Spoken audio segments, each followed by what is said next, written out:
Okay, let me start this class. In the last class, we covered the concept of process abstraction. And in today's class, I will explain how each process is executed on the CPU.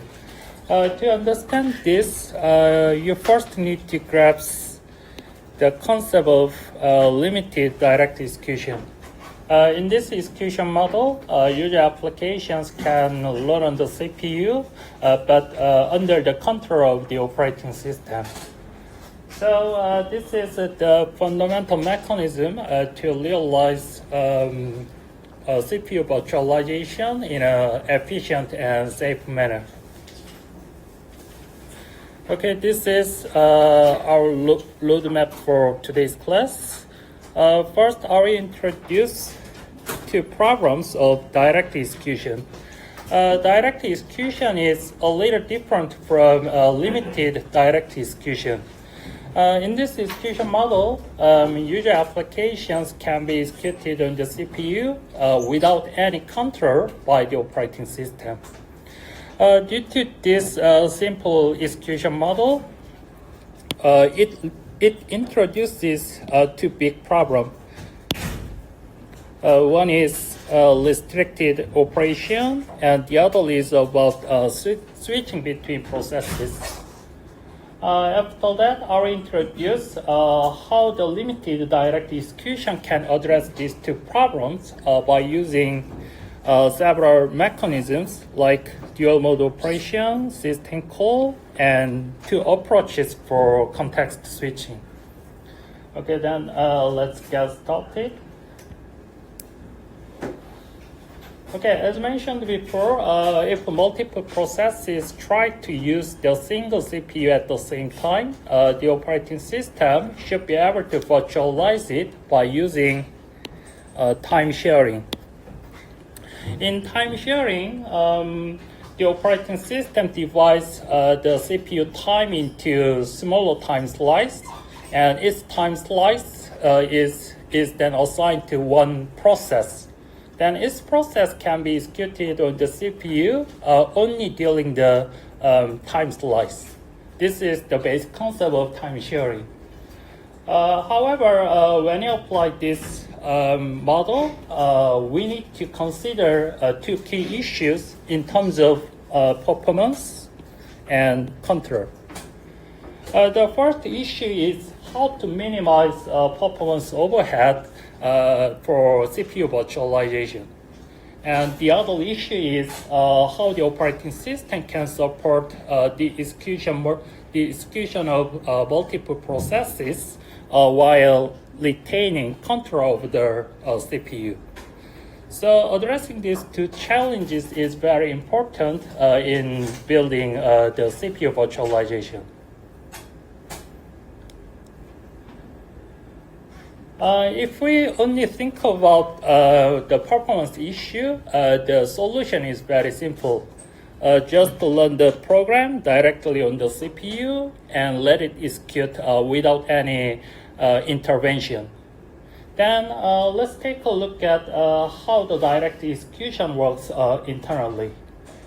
When you want to run a user program, the operating system should perform several set of tasks at the first time, like this table. More specifically, it first creates an entry for the process list, allocates memory for the program, loads the program data and code into the main memory, sets up stack area with these two arguments, clears registers, and then it finally executes the code to the program's main function. Then from this point on, the user program can be executed on the CPU like this way. Okay, and when it is finished, then the user program will execute a return statement. Then control goes back to back to the operating system. Then the operating system deallocates the memory used by the process and removes it from the process list. So as you can see, this procedure seems very simple and fast because the operating system doesn't intervene during program execution. However, in this environment, if the user application works incorrectly or harmfully, the operating system cannot control its behavior because it cannot intervene during the program execution. This is the first problem for direct execution. In addition, until the process is learning, the operating system cannot regain the control of the CPU.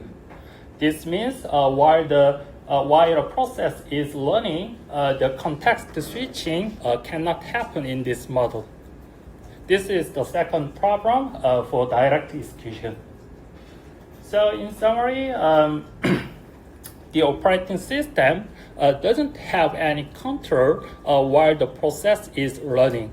So we can consider the operating system is just like a library of functions, not a true operating system. So as I said before, this simple approach leads to two big problems. First, what if a process tries to do something it is not supposed to do? We call this problem restricted operation problem. And second, how does the operating system ever get control back when a process is learning? This is the problem of switching between processes. Okay, then we will see these two problems one by one. Then first, let's focus on the first problem, restricted operation. First, imagine what could happen if a normal program tries to do anything it wants. For example, it could issue an I/O request directly to a disk device and read any file it wants, maybe even your friend's private file. Or it could take the entire memory in system, crashing other user programs. Basically, we cannot allow these behaviors, and these behaviors are related to restricted operations. And usually, restricted operations involve performing some privileged instructions. Privileged instruction means special instructions that can affect the entire system. For example, by using these privileged instructions, we can do several critical things in the system, such as direct I/O access to system registers, memory management operations, and something like that. So if a malicious application tries to misuse this kind of privileged instructions, it could potentially compromise or damage the entire system. However, that doesn't mean we must prohibit the use of privileged instructions, because sometimes several applications can require these privileged instructions for their normal execution. Then at this point, we can have one question: how can the operating system allow user programs to utilize privileged instructions in a safe manner? To address this problem, the operating system utilizes a dual mode operation mechanism. Basically, this mechanism provides a strong isolation between user processes and a kernel by using these two operation modes. The first is user mode. in this mode, only applications can be executed on the CPU, and they have limited access to kernel and hardware. And they cannot execute any privileged instruction in this mode. And the second is kernel mode. In this mode, the operating system itself runs on the CPU, and it has access to everything. This means it can execute any instructions and control the entire computer machine. So the basic idea of dual mode operation is to separate critical operations from general operations. Then how does the CPU identify which mode it is in? To this end, CPU internally utilizes a special bit, which is called the mode bit. By using the mode bit, we can distinguish on which mode the system is running. For example, if the mode bit is set to 0, this means we are in kernel mode, then only operating system can be executed on the CPU. Otherwise, if the mode bit is set to 1, then this means we are in user mode, then only application can run on the CPU. And as I said before, all privileged instructions can be executed only in the kernel mode. Okay, then in this mechanism, user applications cannot perform any privileged instruction. Then how can the operating system allow user programs to utilize these kinds of privileged instructions safely? The answer is through the system call interface. By definition, system call is programming interface to the system level services provided by the OS kernel. So through this interface, the operating system carefully exposes several important functions to user programs, such as accessing the file system, creating a new process, communicating with other processes, allocating more memory, and so on. So to utilize this kind of system level services, the user application should ask the operating system to perform them through the system call interface.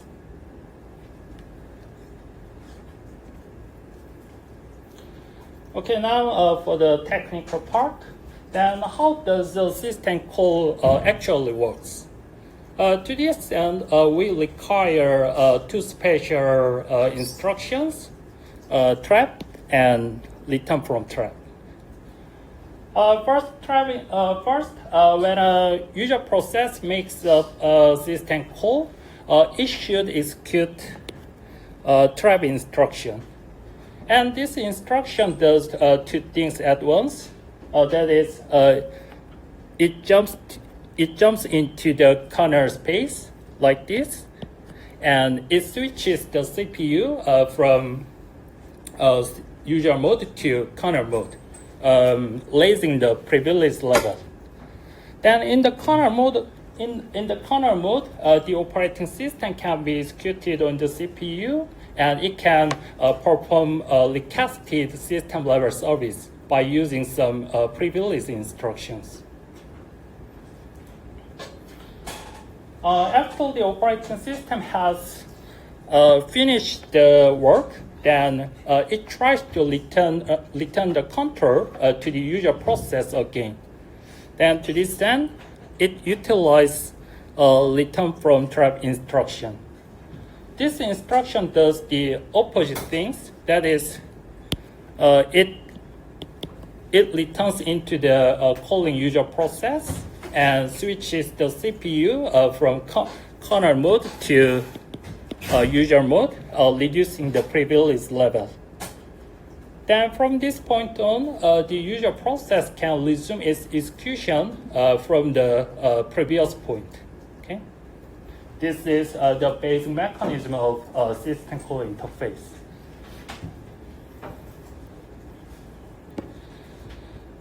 And in addition to system call, trap instructions can handle various exceptional events.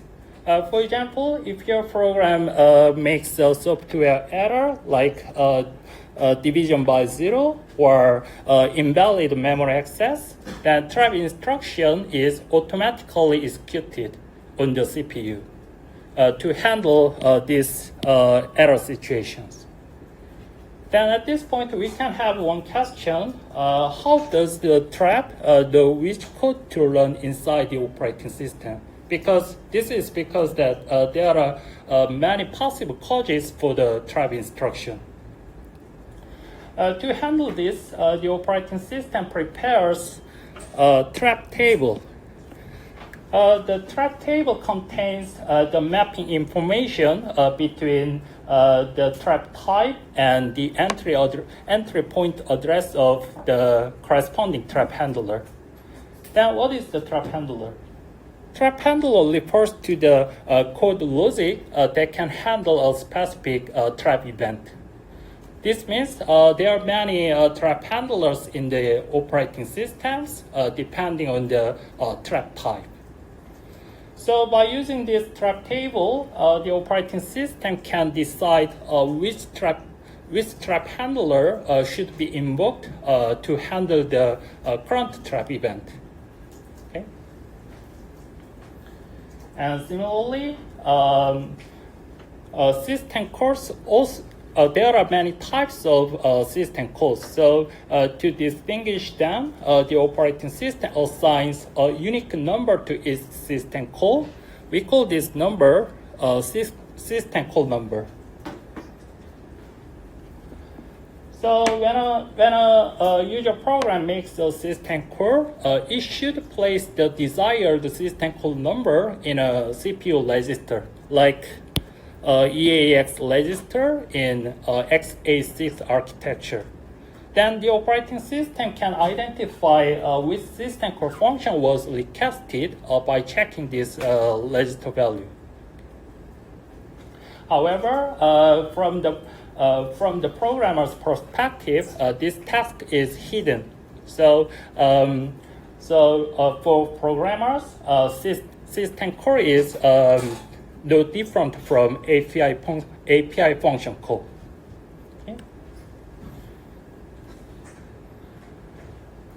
Okay, then the next timetable shows the detailed process of limited direct execution protocol. I said in this protocol, user application can be executed on the CPU, but whenever they need privileged instructions, they must go through the system call interface. That is, when using privileged instructions, the user application is under the control of the operating system. Okay, then let's take a look at this procedure step by step. First, when a computer system boots up, the operating system initializes a trap table, and I said this trap table contains the mapping between trap type and the entry point address of trap handlers. And then the operating system informs the CPU hardware the starting address of system call handler. System call handler is one of the trap handlers listed in the trap table. By providing this address information, the CPU hardware can jump into the system call handler immediately whenever a trap instruction for system call is executed. So by using this information, the CPU hardware can handle a system call request very fast. Okay, after that, I suppose that we try to execute a certain user program, then the operating system will perform several set of tasks like these things. Okay? So as you can see, first it creates entry for the process list, allocates memory, loads program into memory, sets up user stack area with these two arguments, and fills kernel stack with several register values. At this point, these register values are related to the initial execution context of the requested user program. And here, the kernel stack means the kernel level memory region that stores the sequence of function calls like user stack. Basically, as you know, each process has a user level stack area to manage the sequence of user level function calls. And similarly, to manage the sequence of kernel level function calls, we need another stack area. And this stack area is called kernel stack. This is required because user level functions and kernel level functions have different privileges. So we need separate user stack areas like kernel stack and user stack. So if the operation mode of CPU is changed to kernel mode, we must use kernel stack rather than user stack. And at this point, the requested user program is starting from the kernel side. So its initial execution context should be placed onto the kernel stack space, like this code. Okay, after that, the operating system invokes, executes the return from drive instruction to give the control to the user program. Then, in the CPU hardware, it restores the execution context of the user program from its kernel stack and switches from kernel mode to user mode and jumps to the program's main function. Then from this point on, the user program can be executed by calling the main function.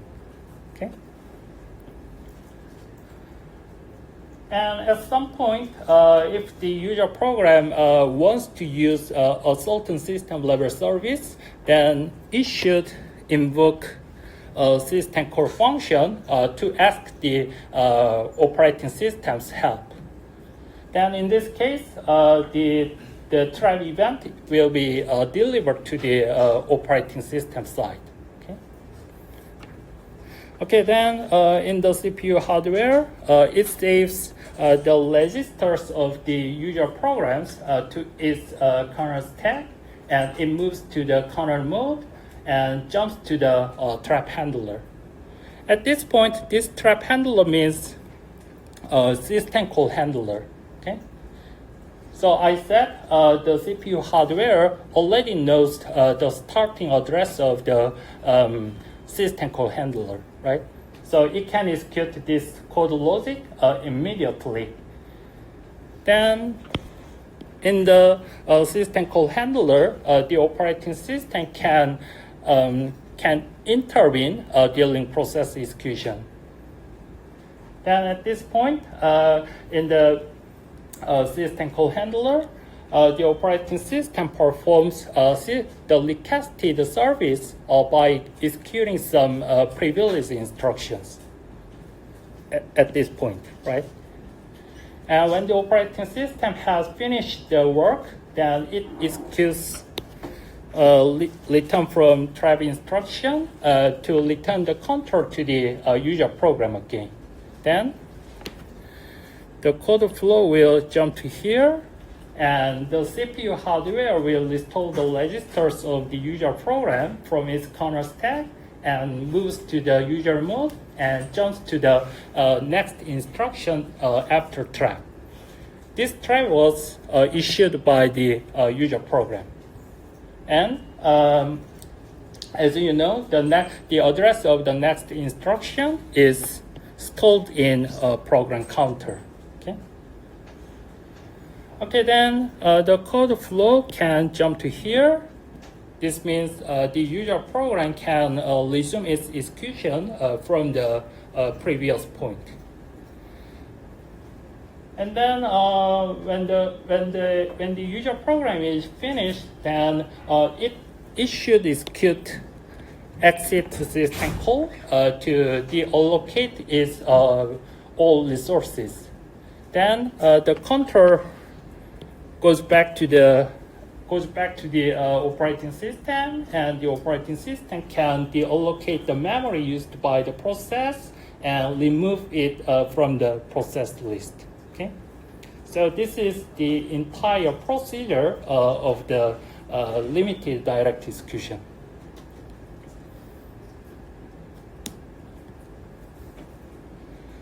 Okay, then so far we've learned how the limited direct execution can address the first problem. Then we will move on to the second problem. This problem involves switching between processes. As I said before, in direct execution model, the operating system cannot regain the control of the CPU while a process is running. This means context switching cannot happen in that execution model. So to address this problem, the operating system can use two approaches. One is cooperative approach, and the other is non-cooperative approach. Okay, then let's see these two things one by one.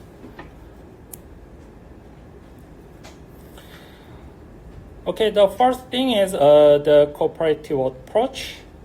Basically, this approach allows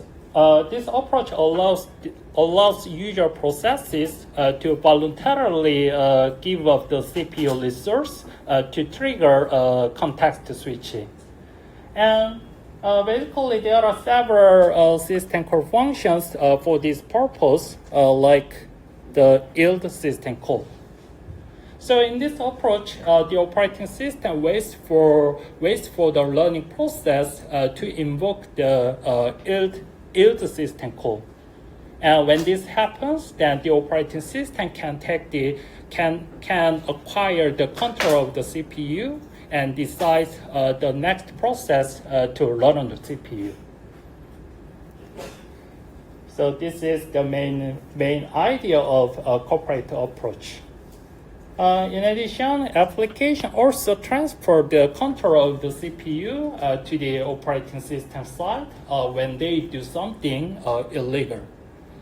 For example, if your program causes software error like division by zero or invalid memory access, then the control of the CPU is automatically transferred to the operating system. Then the operating system can perform next scheduling. So this approach was used in several older operating systems.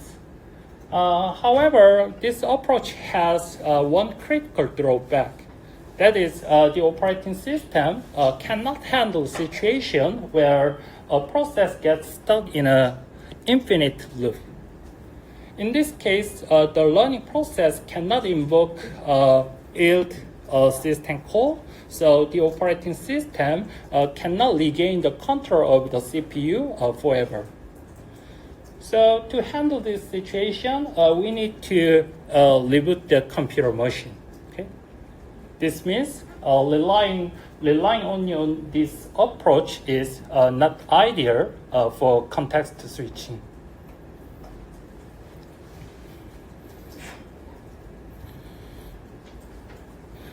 Okay, so we can say the much better solution is non-cooperative approach. In this approach, the operating system can take the control of the CPU from the learning process forcibly whenever a timer interrupt occurs. Then what is the timer interrupt? A timer interrupt is an electrical signal generated by a timer device. Then, what is timer device? A timer device is one of I/O devices built into most computers. So, for example, I suppose that this is a CPU and it is attached to a system bus. And this is a timer device. It is also connected to the same bus. Then at the boot step, the operating system can start the timer device by configuring its interval value, interval time. And according to this interval time, the timer device will generate electrical signal and send it to the CPU side periodically. Okay, for example, I suppose that one process is running on the CPU. Then at this point, no matter what this process is doing, the timer device is continuously counting down. And when time is up, the timer device generates and send the interrupt signal to the CPU side.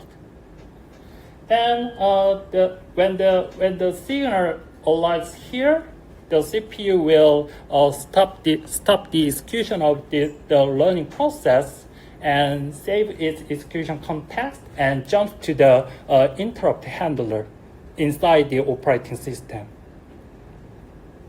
By doing so, the operating system can acquire the control of the CPU, and it can perform scheduling and context switching. This is the basic idea of the non-cooperative approach. Okay, let's take a look at this this figure. Okay, I will switch to PowerPoint.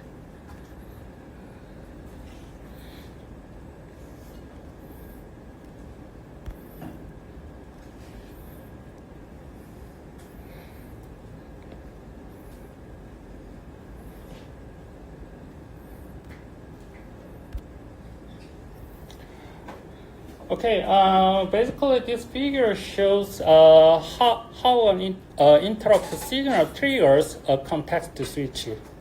First, I suppose that one process P1 is running on the CPU, and during this time, the timer device is counting down.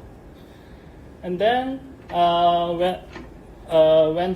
when an interval time expires, then the timer device sends the electrical signal, that is interrupt signal, to the CPU side. Then the CPU will stop the execution of the learning process and jumps to the interrupt handler inside the operating system. This means the operating system can be triggered and executed on the CPU. And then in the timer interrupt handler, the operating system performs scheduling, and if the next process is P2, then the operating system performs context switch between these two processes, P1 and P2, right? This means P2 can be executed on the CPU from this point. And then when the next interval time also expires, then the same procedure is performed like this. Okay? This means the process P1 can resume its execution and execution through the context switching of the operating system. So like this figure,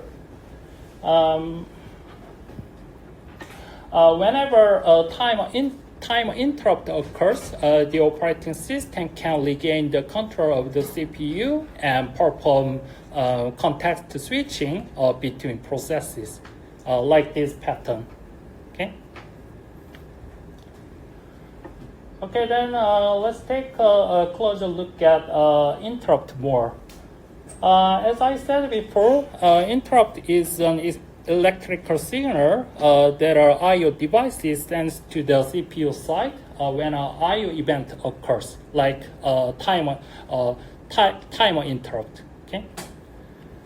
And this figure shows another scenario for interrupt handling.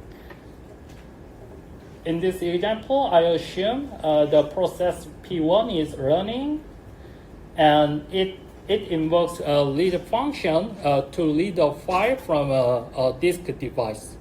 Read function is one of system calls provided by operating system. This means the trap instruction is executed, so the operating system can be triggered. Then the operating system issues I/O request to the disk device on behalf of the process process P1. Okay. Then during this time, the state of P1 is changed to the blocked state. Then this means the CPU becomes idle now, right? Then the operating system should perform scheduling. If the next process is P2, then the operating system performs context switching between P1 and P2. Okay? And then at some point, if the requested I/O is completed, then the disk device sends an interrupt signal to the CPU side. Then the process P2 is halted, and the interrupt handler will be invoked to handle this interrupt signal. But this interrupt handler is different from timer interrupt handler. This is specialized for handling file read operation. This means in this logic, the operating system performs the remaining tasks related to file read operation. After that, the process P2 can resume its execution, and the state of P1 is changed to the ready state. Okay. So, like this scenario, interrupt signal can be used to handle various types of I/O operations. Okay. So this is a very important mechanism in operating system.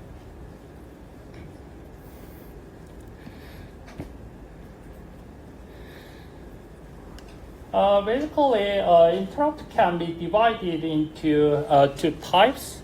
One is hardware interrupt. The other is software interrupt.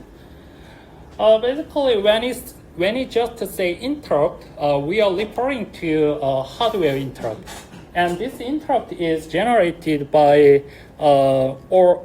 any I/O device like timer, disk, keyboard, mouse, and something like that. And this interrupt occurs asynchronously with the current learning process. This means this event can happen at any time. Compared to this, software interrupt is generated by executing instructions.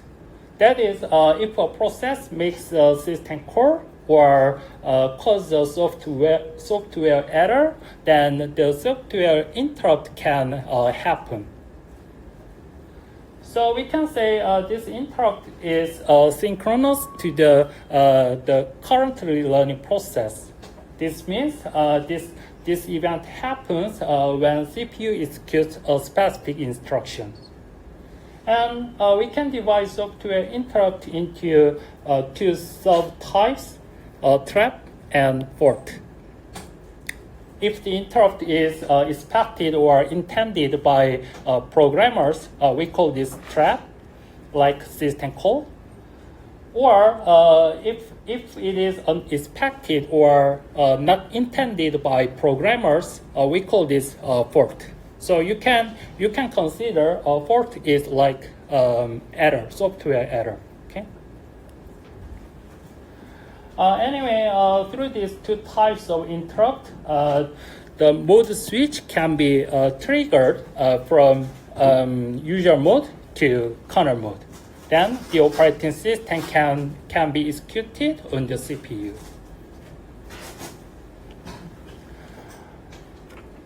Okay, then let's get back to the topic of context switching. Before performing context switching, one of the OS components should make a scheduling decision. We call this component a scheduler. So according to scheduling policy, a scheduler decides whether to continue running the current process or switch to a different one. And if the decision is made to switch, then the operating system performs a context switch. And basically, context switch logic is implemented in assembly code in order to achieve fast execution. And in this code logic, the operating system performs three main tasks for context switch. First, it saves the execution context of the current learning process onto its PCB structure. Here, the execution context contains a few register values like general purpose registers, program counter, and kernel stack pointer. After that, the operating system restores these kinds of registers of the next process it is about to learn from its PCB structure. This means these register values will be loaded to the CPU hardware. And lastly, the operating system switches to the kernel stack for the next process. Okay.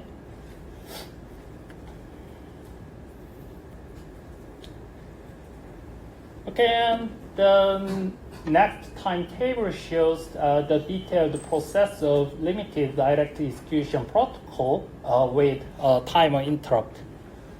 Let's see this procedure step by step. First, at boot time, the operating system initializes a trap table and start a timer device by configuring its interval time value, right? And according to this value, the timer device will generate interrupt signal periodically. Okay, after that, I suppose that we execute a certain user process, process A. But at this point, the creation procedure for this process is omitted for simplicity of explanation. Okay, then process is learning from this point, and if the interval time expires, then the timer device generates a timer interrupt. Then this interrupt arrives at CPU hardware. It saves the execution context of process A to its kernel stack, switches to kernel mode, and jump to the trap handler. This trap handler means timer interrupt handler inside the operating system. Okay, then through this logic, the operating system can regain the control of the CPU. Then in the timer interrupt handler, the operating system performs scheduling, and if the next process is decided, it will perform a context switch. In this routine, the operating system saves list the values of the process A to its PCB structure, and then restores the execution context of the next process from its PCB structure, switches to kernel stack of the process B, and fills the kernel stack with the execution context of the process B. Okay. Okay, then now it is ready to execute process B.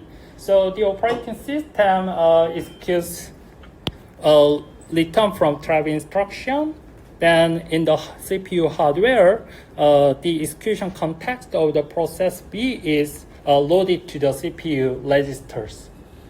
And then it moves from kernel mode to user mode and jump to process B's program counter. Program counter stores the next instruction, the address of the next instruction. Okay. Then this means user process B can resume its execution from the previous point. Okay.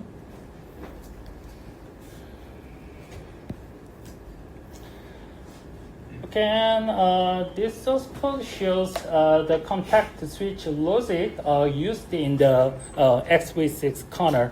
However, this source code is old version, so there is a slight difference from the latest version.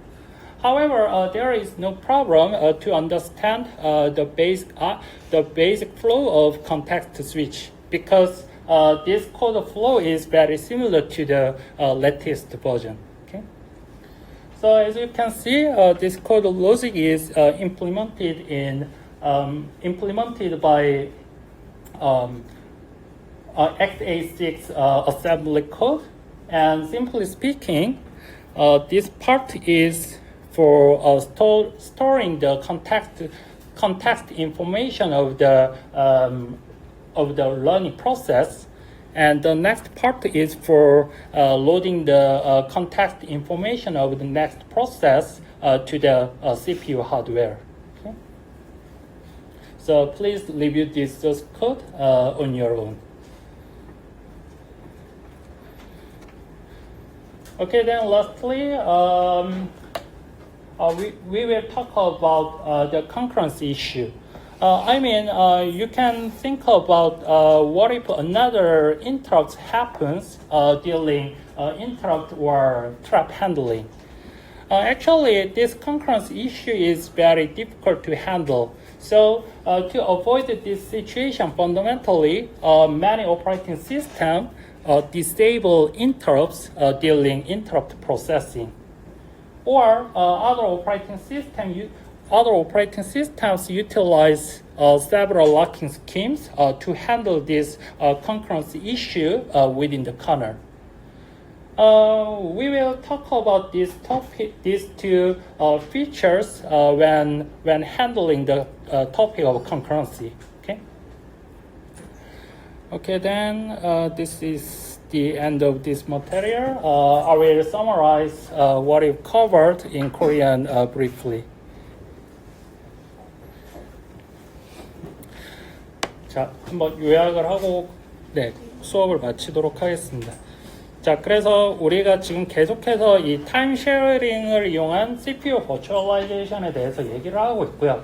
이때 고려해야 될 게 이제 이 퍼포먼스 오버헤드를 어떻게 줄일 거냐, 그리고 두 번째는 이 여러 프로세스를 돌리는데 어떻게 CPU에 대한 제어권을 계속 유지를 할 거냐입니다.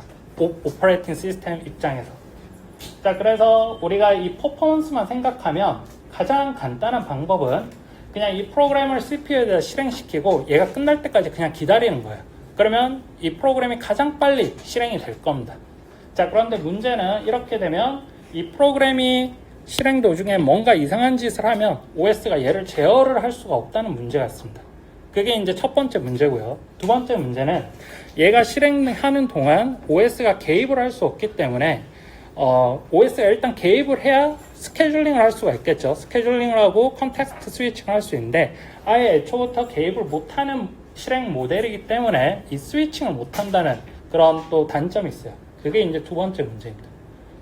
자, 그래서 정리를 하면 첫 번째 문제는 이 현재 돌고 있는 프로세스가 뭔가 이상한 짓을 하면 어떻게 할 거냐, 그리고 두 번째는 이 프로세스가 돌고 있는데 컨텍스트 스위칭을 어떻게 지원을 할 거냐, 그런 문제인 겁니다. 네. 자, 그래서 이거를 Limited Direct Execution 모델이라는 걸로 해결을 한다는 거죠. 자, 그래서 첫 번째 문제는 기본적으로 결국에는 프로세스가 이상한 짓을 할 때 결국 이 privilege instruction이란 즉 권한이 높은 인스트럭션을 수행할 때 문제가 되는 거예요. 예를 들어 우리가 프리빌리지 인스트럭션으로 직접 뭔가 파일식 어떤 디스크 디바이스에 접근할 수가 있겠죠. 그러면 이 유저 애플리케이션이 나쁜 마음을 먹고 있으면 접근해서는 안 되는 그런 파일에도 접근할 수 있다는 겁니다. 또는 이런 오퍼레이션을 이용해서 메모리를 자기가 다 차지하도록 만들 수도 있어요. 유저 애플리케이션. 그렇게 하면 안 되겠죠. 그래서 기본적으로 이 유저 애플리케이션이 이 프리빌리지 인스트럭션을 직접 실행 못하도록 막는 게 목표인 겁니다. 그러기 위해서 하는 게 듀얼 모드 오퍼레이션이라는 메커니즘을 이용하는 거예요. 결국 기본적인 아이디어는 이 모드를 유저 모드, 커널 모드로 나누는 겁니다. 그래서 유저 모드에서는 애플리케이션만 실행할 수 있고 애플리케이션이 하드웨어나 커널에 접근을 못하도록 막아주는 거죠. 그리고 이 유저 애플리케이션이 어떤 프리빌리지 인스트럭션을 직접 실행 못하도록 그렇게 막는 겁니다.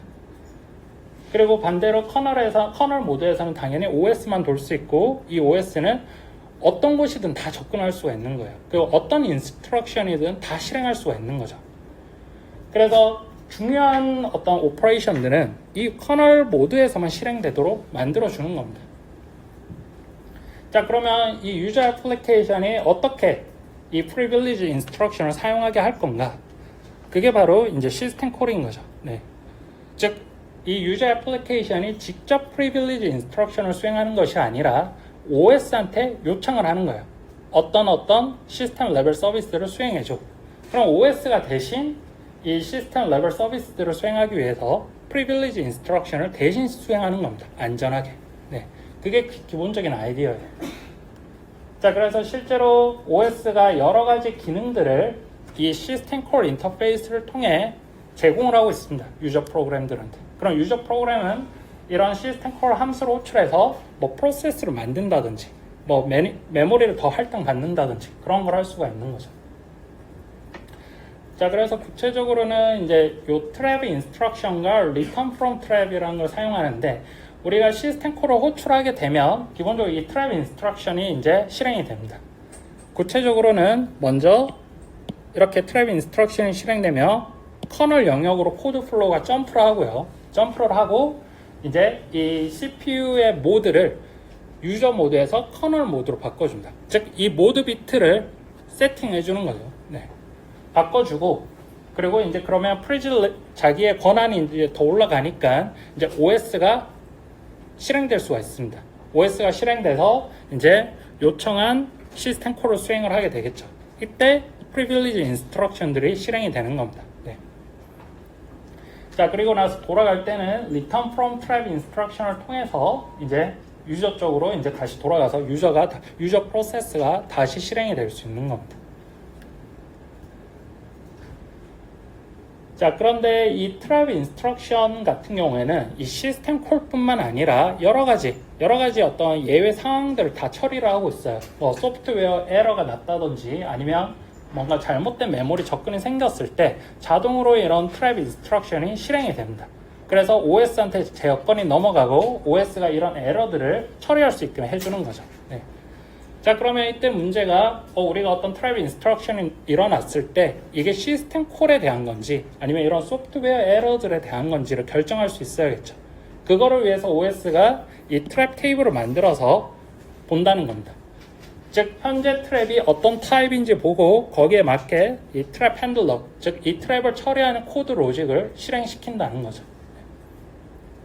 자, 마찬가지로 시스템 콜도 이제 여러 함수들이 있을 수 있는데 이때도 시스템 콜한테 각각 어떤 유니크한 넘버를 다 할당을 해줍니다.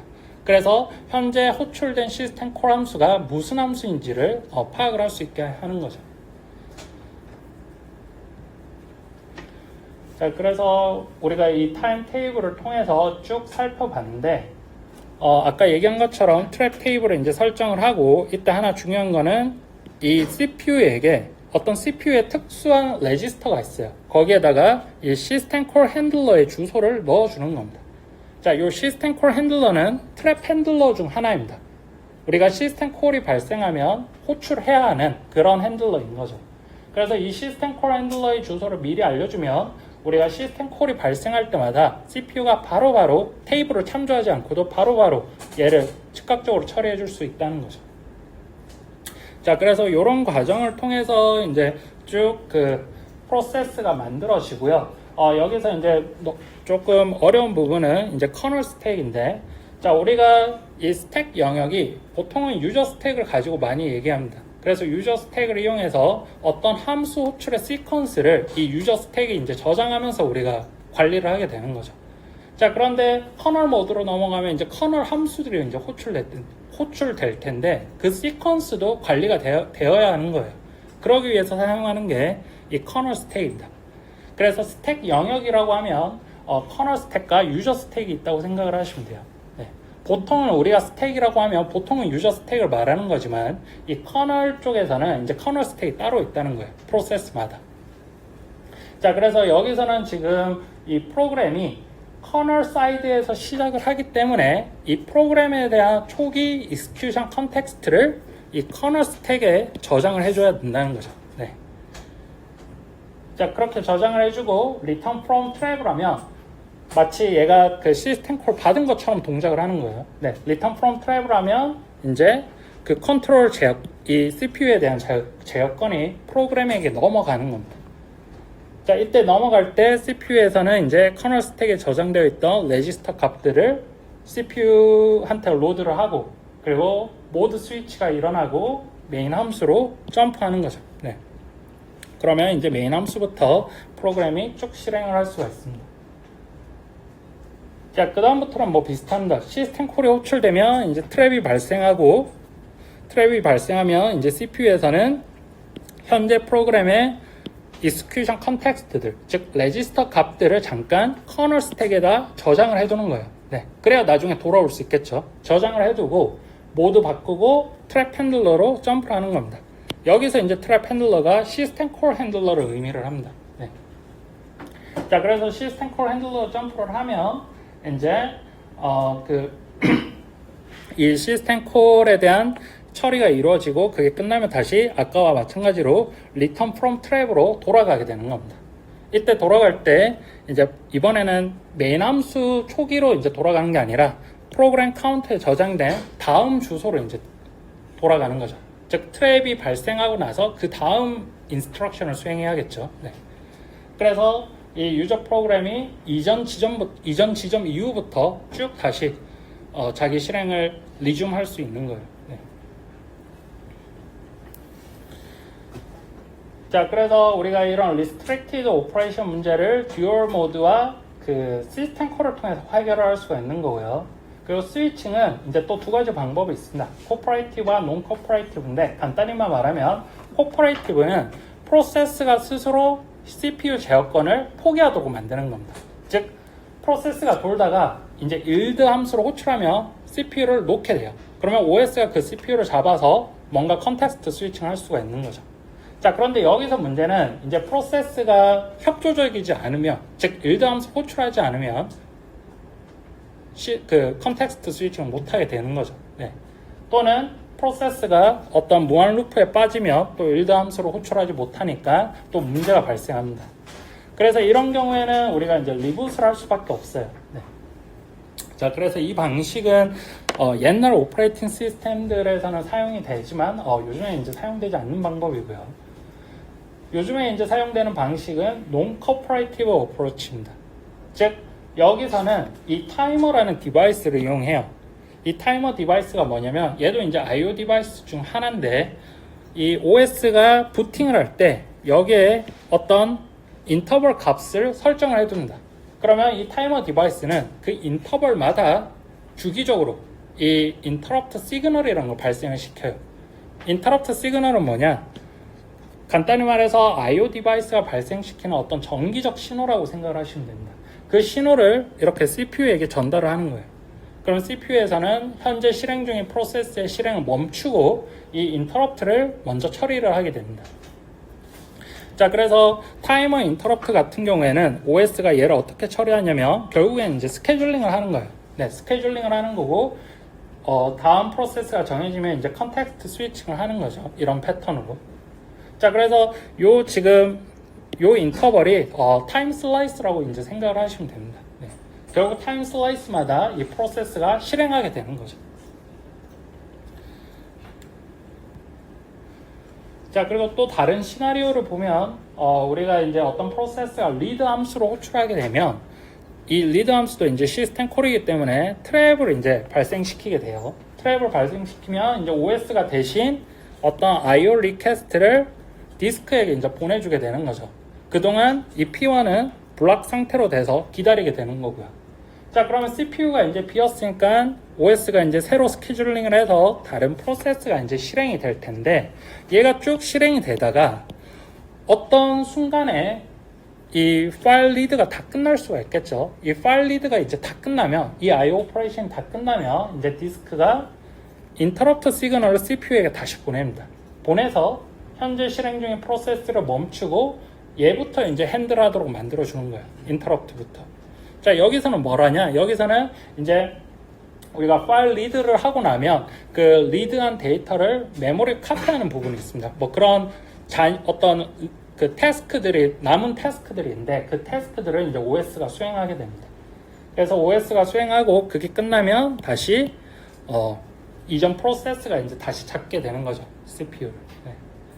그래서 이런 식으로 우리가 인터럽트를 통해서 여러 IO 오퍼레이션들을 처리를 하게 된다. 그런데 IO 오퍼레이션마다 조금씩 동작하는 게 다 다르다는 거죠. 얘는 지금 리드로서 이제 동작을 하는 거고, 얘는 지금 타이머 인터럽트 처리 방식으로 이제 동작을 하는 겁니다. 타이머 인터럽트 같은 경우에는 매번 스케줄링을 하는 거죠. 네, OS가.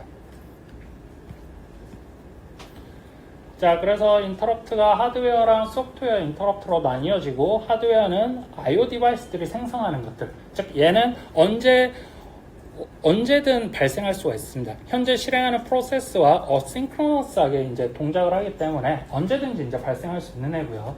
소프트웨어 인터럽트는 항상 현재 실행 중인 프로세스에 의해서 발생하는 그런 인터럽트입니다. 그래서 우리가 오늘 배운 시스템 콜이나 또는 소프트웨어 에러 이런 것들이 다 이 소프트웨어 인터럽트에 속한다고 보시면 되겠어요. 구체적으로는 이 인터럽트가 의도된 거다. 의도된 거면 트랩이라고 우리가 부르고, 의도되지 않은 거면 fault라고 부르는 겁니다. 네. 그래서 아까 트랩이 인스트럭션이라고 얘기를 한 게 바로 이 부분입니다. 네. 자, 그래서 어쨌든 우리가 하드웨어든 소프트웨어든 이 인터럽트들이 발생하면 모드 스위치가 발생하고, 모드 스위치로 인해 OS가 깨어나서 뭔가 처리를 할 수가 있는 거죠. 네. 자, 그래서 우리가 컨텍스트 스위칭 하기 전에는 스케줄러가 항상 뭔가 디시전을 내려야 되는 거고요. 이거는 이제 우리가 나중에 다시 자세히 얘기를 해보겠습니다. 그리고 디시전이 내려지면 이제 컨텍스트 스위치가 동작을 하는데, 얘는 기본적으로 어셈블리 코드로 짜져 있어요. 즉 빠르게 수행하기 위해서 어셈블리 코드로 되어 있고요. 기본적으로는 이 현재 돌고 있는 프로세스의 컨텍스트들, 즉 레지스터 값들을 그 프로세스의 PCB로 저장하는 역할을 합니다. 저장을 하고 다음 돌 프로세스에 대한 컨텍스트 정보를 그 프로세스의 PCB에서 가지고 오는 거죠. 가지고 와서 CPU에 올리는 역할을 하는 겁니다. 그리고 마지막으로 이제 커널 스택을 이제 바꿔줘야겠죠. 프로세스가 바뀌었으니까. 자, 그래서 그거에 대한 이제 이 프로세스가 이렇게 쭉 있습니다. 그래서 처음에 트랩 테이블 아까처럼 이니셜라이즈하고 타이머 디바이스를 실행시키고, 그러면 타이머 인터럽트가 이제 주기적으로 발생하는데, 그럴 때마다 그 익스큐션 컨텍스트를 스택에 옮기고 모드를 바꾸고 트랩 핸들러로 점프하고, 네. 점프를 하면 이제 트랩 핸들러에서는 스케줄링을 수행하고 컨텍스트 스위칭을 한다. 컨텍스트 스위칭에서는 현재 돌고 있는 익스큐션을 PCB에 저장하고 새로 돌 프로세스의 컨텍스트를 이 PCB로부터 가지고 온다. 네, 그렇게 이해를 하면 되겠죠.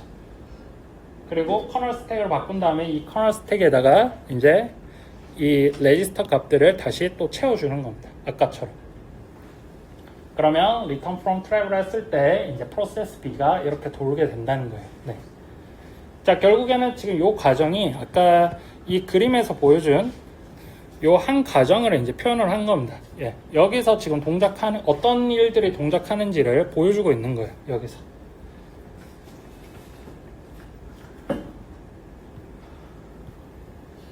자, 그래서 우리가 우리 XV6 코드에서도 이 컨텍스트 스위치에 대한 코드를 볼 수가 있고요.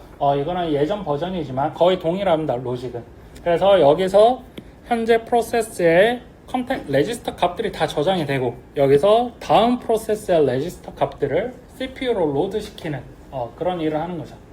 그래서 지금 보면 여기에 지금 레지스터 값이 여기 컨텍스트에 정의된 레지스터 값과 이제 동일합니다.